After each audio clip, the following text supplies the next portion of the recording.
a sight for my soul. My back was a sight for my soul. Esta es la oficina de medicina interna, que es donde yo estoy rotando.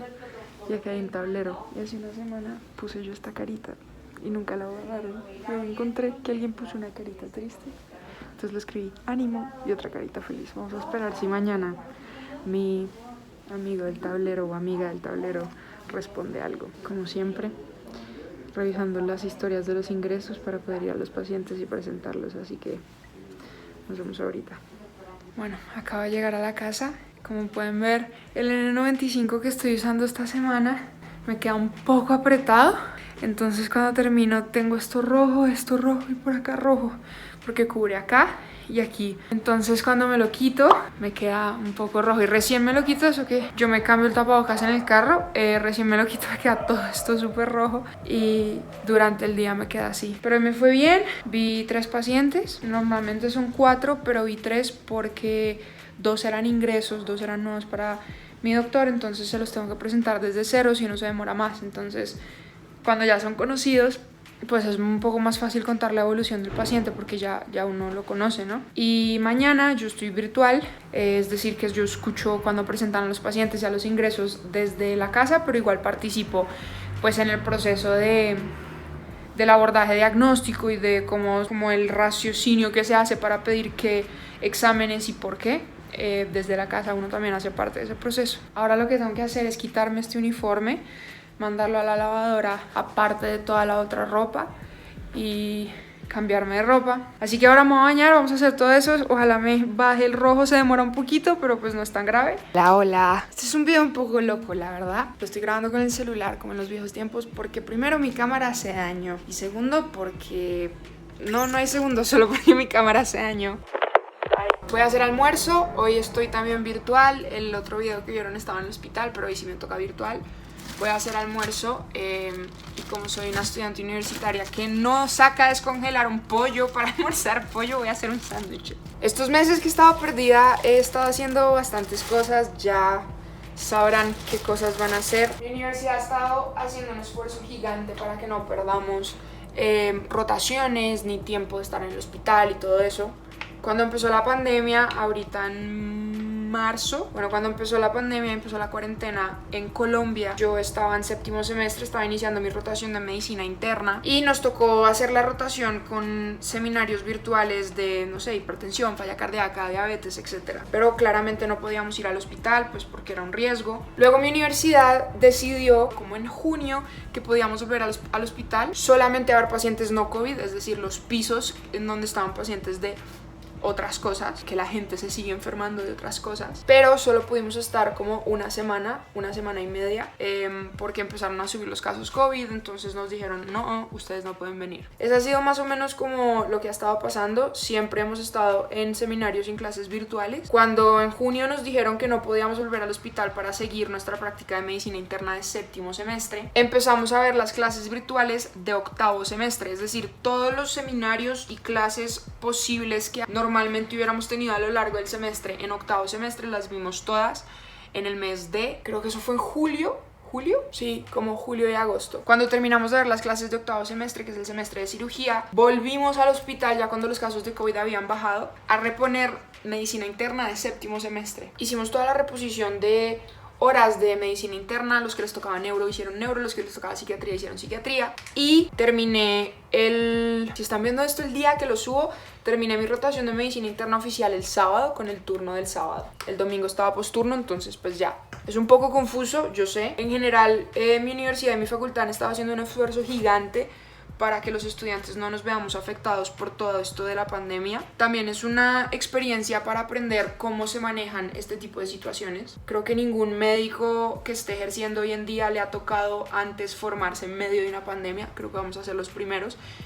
Y algo positivo hay que rescatar. Ha sido muy difícil, por supuesto. Todos hemos tenido miedo, han sido tiempos complicados, pero dentro de todo siempre se puede rescatar algo, siempre se puede aprender algo. Actualmente, como están funcionando las cosas en mi universidad para un estudiante de medicina que ya está haciendo las prácticas, porque en básicas es mucho más fácil ver las clases virtuales. Como estaban funcionando las cosas ahorita que estábamos reponiendo medicina interna, es que como han podido ver, nos intercalamos un día virtual, un día presencial, un día virtual, un día presencial. Pues mi día de estar en el hospital, ya vi mis pacientes, ahorita son las 2 de la tarde. Vi los pacientes por la mañana, hicimos la revista con el doctor y ahorita estamos subiendo notas de evolución de los pacientes. Yo ya voy a mi último paciente en el análisis y nada, eso. Nosotros no estamos yendo al piso COVID, pero igual tenemos que venir con todos los elementos de protección y pues tener un montón de protocolos y cuidados y todo eso. El día presencial tenemos que ir al hospital, vamos media jornada, más o menos como hasta el mediodía, 1 de la tarde, pero a veces si hay que adelantar epicrisis, si hay que hacer otras cosas, uno se puede quedar como hasta las 4 o 5. La idea es uno llega, te asignan unos pacientes, depende del doctor con el que estés, te pueden asignar 2 o 1 o 4. Yo llegué a ver hasta 4 pacientes. Cuando son ingresos, entonces tú llegas, lees la historia de ingreso, ves los signos vitales en el triage, ves el motivo de consulta, ves el examen físico de ingreso que no lo hiciste tú, pero lo queda consignado en la historia clínica por el médico que lo recibió en urgencias. Armas toda la historia, qué pensaron que tenía, qué exámenes le pidieron para eso, qué descartaron, qué no descartaron, qué interconsultas hicieron a otras especialidades, y con todo eso ya armado se lo presentas tú al doctor. Uno puede presentar, por ejemplo, paciente procedente de Bogotá, de tantos años, su ocupación es tal cosa, que consulta porque me duele la espalda. A la enfermedad actual, entonces paciente femenino de 21 años, por ejemplo, puedo ser yo, que consulta por un cuadro de 2, 3, 4, 5, no sé cuántos días de evolución o de pronto tantas horas de evolución, de disuria,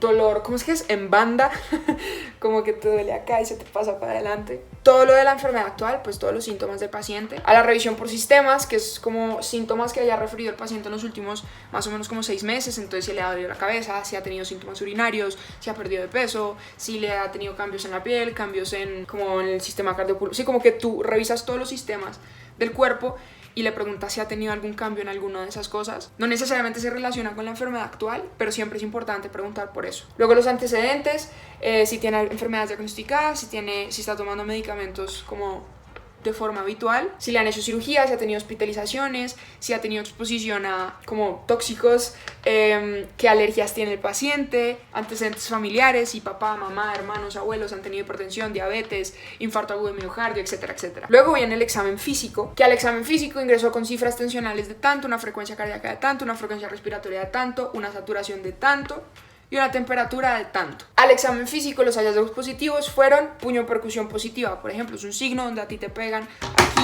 Después de presentar todo eso, se dan las impresiones diagnósticas y con base en esas impresiones diagnósticas uno pide unos exámenes. En el caso de esta paciente, que hipotéticamente sería yo, estoy consultando con síntomas urinarios, con un hallazgo en el examen físico que le hace a uno pensar en una infección de vía urinaria alta, entonces uno pediría un hemograma, un parcial de orina con urocultivo y ver cómo está la creatinina del BUN para ver la función renal.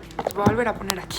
Y ahí se empieza a orientar el caso dependiendo de cómo salgan los resultados, se empieza a plantear si la paciente necesita un manejo con antibióticos, si necesita un manejo por urología, porque tal vez sean unos cálculos que tengan que intervenir, no sé. Entonces cuando uno va al hospital, uno revisa toda esa historia y la presenta al doctor y los doctores te hacen preguntas para que tengas un ejercicio académico y ayudarte a que tengas un abordaje diagnóstico. Ellos te dicen con esos hallazgos del examen físico, con esa historia clínica, ¿tú en qué piensas? Entonces uno dice, yo pienso en esto.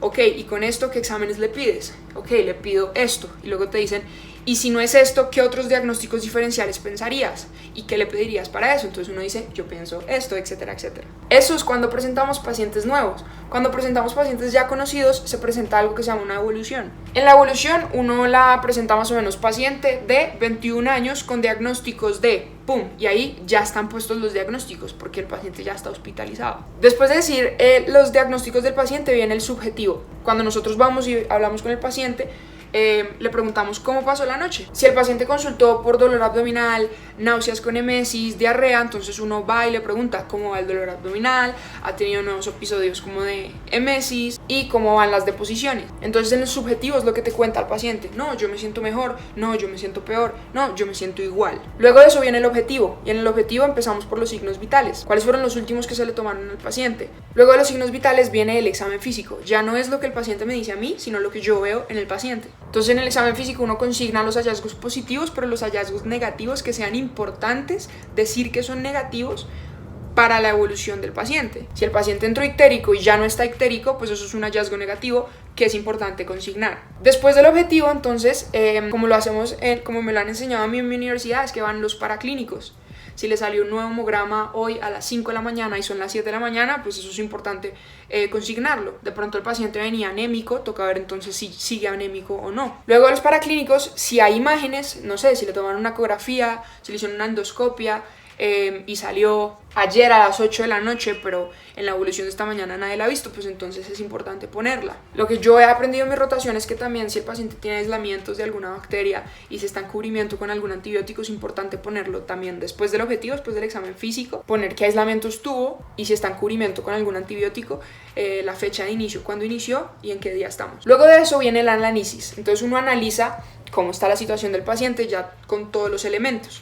Un paciente con un diagnóstico de esto, que se hospitalizó por esto, que en los nuevos exámenes de laboratorio se evidencia una mejoría de esto, o en la última imagen se evidencia esto, por lo cual se sigue con la conducta que teníamos planteado antes, o se cambia, o se pide una interconsulta a neurología, o a endocrino, o a infecto, dependiendo de lo que necesita el paciente. Y luego entonces uno pone el plan. En el plan entonces qué medicamentos le vas a dejar, si le vas a dejar dieta especial o no, o nada vía oral porque le van a hacer algún procedimiento. Uno presenta así la evolución a los doctores y los doctores te dicen, bueno, con esto tú qué cambiarías, qué medicamento le quitarías, qué le agregarías, qué piensas, le damos salida, no le damos salida. Entonces es un ejercicio muy académico. Todas las decisiones que se toman obviamente se toman a través de el médico tratante, pero es un ejercicio muy bueno para los estudiantes para ir formando ese pensamiento médico que pues vamos a necesitar porque vamos a ser médicos. Esos son los días que vamos nosotros presenciales. Los días que toca virtual, uno claramente no puede ver a los pacientes, uno no ve a los pacientes, pero sí puedes escuchar cuando presentan a cada paciente. Entonces si están presentando un ingreso o una evolución, la idea es que uno ya conoce a los pacientes que estaban, entonces uno escucha si le salió algún resultado, etcétera, etcétera. Igual uno sigue haciendo parte del ejercicio como de pensar y qué se hace o qué significa esto o qué no significa, etcétera. Así es como se han hecho las cosas desde mi facultad.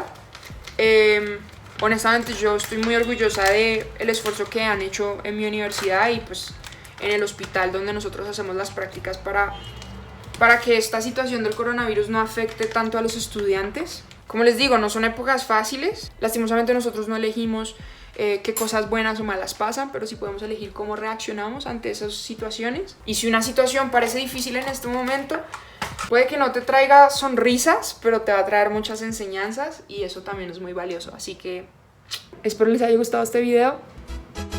Coronavirus, coronavirus, lávense las manos, háganlo seguir.